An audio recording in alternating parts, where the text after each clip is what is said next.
My name's Kia. I'm an OTA PTA student at Canadore College. I understand that you had a stroke a little while ago and now you have some weakness in your hands. So this is a series of exercises and these are done for an hour a day as homework. Is the twist. And the purpose of these is to strengthen your arms. So let's get to it. I just want you to go ahead and refer to these pictures whenever you need. So what we're going to do is you'll be sitting in a chair at home with a back.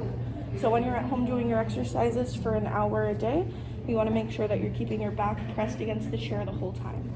So what we're going to do is we're going to cross our hands like this, and we're going to reach out in front of us. We're going to bend our one elbow and go all the way to the side. Perfect. And then we're going to hold that just for 2 or 3 seconds until you feel that stretch, and back into the middle. And then we're going to go to the other side and hold it again. And then you can go back into the middle. So you just want to hold it for about 2 to 3 seconds each time. If you want to do that one more time, just so I can see that you know how to do it. That's perfect. Nice. And just make sure you're holding your stretch. That's good. Perfect. And so you would do that about 5 times when you're going through this program. So the next exercise that we're doing is the arm to the side, and we're going to be using a weight on her affected side. So Kylie, to start off, I need you to go ahead, and what we're going to do is we're going to reach our arm out to the side as far as we can go, and then you're going to take your opposite hand and keep your shoulder in spot. You don't want to let that ride up because then you're going to cheat. So you're going to put it back down, and then just making sure that you're counting to 3 when your arm is up. So perfect, again, great. And so now, since I see you're doing so well with that, we actually have a weight for you, an arm weight. So all you do is you just open it up all the way like that, and then you wrap it like a bracelet. So if you wanted to put it on, perfect. Great. Okay, perfect. And so now we're going to try that again. So following the images of the lady, we're going to start off with 2 sets of 8 repetitions, just like the book says. So we're going to go 1, 2, good. And then just try and make sure that you're holding it for about 3 seconds in between. That's awesome. Perfect. Okay, so now we will be addressing finger power. So to do this, Kylie, once again, we're going to be following along the images. So as you can see, we start off by taking our putty. We're going to use our affected arm, so that arm, and we're going to start to roll it out into a little roll, just like that. That's perfect. Great. And then you're going to start off with your thumb, and you're going to push each finger into the clay. And then straight around the back. Oh, that's so good, but can we try it with just one finger? Perfect. So take your thumb. That's great.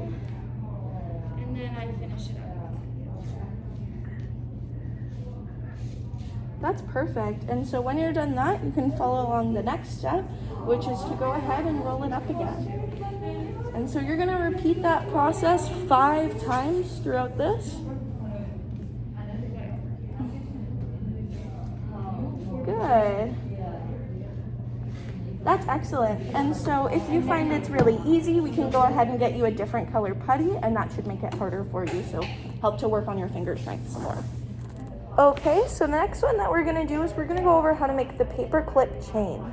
So to make the paperclip chain, what you need to do is you can start off by taking that cup and dump it out next to you. Now you're going to place each paperclip individually into the cup. Once they're all in the cup, you're going to start to attach them and chain them together to make a string. Okay. That's great. Good. And you just want to make sure that you're only picking them up one at a time. Perfect.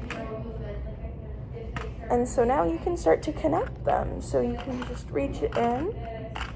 Perfect. And if you push on the curved part and you push down, yeah, just like that, you can string them on. So if you find that really, really easy, we can get you some smaller paper clips, and that would challenge you some more, so once you get better at it. And if you struggle at all, we could always incorporate some bigger paper clips so that the holes are bigger and it's easier for you to see. So that's great, Kylie. Something like that, you're gonna go ahead and do that again for part of your treatment, and you're gonna do it once a day over 7 days. Okay. Perfect. And then once you're done putting them all together, you need to go ahead and separate them as well. Good. That's awesome. That's great. Thanks so much, Kylie. Okay, so the exercise that we'll be doing now is called the advanced waiter. So Kylie, to do that, I'm going to show you the book again. So just like the woman does in the book, you have your ball in your hand. You can take your strong arm, go ahead and grab onto the side of that chair. With your affected arm, you can reach down, and I want you to place the ball on the number 1, just like the woman does in the picture. Good, and then sit back up, and now you can go all around the circle. Oh, Kylie, what number, or do you want to rethink that placement? Yeah. Perfect. All right, we don't want you to cheat. That's great, thank you. And now you can do it again. And then the last one. That's perfect, Kylie. So you can go ahead and repeat that 3 times in your 1 hour a day session. But if at any point in time you start to feel dizzy or anything like that, make sure that you take a minute, have some deep breaths, and compose yourself. If you continue to keep getting dizzy, it's okay to just move on to the next exercise. Okay. Perfect, thank you.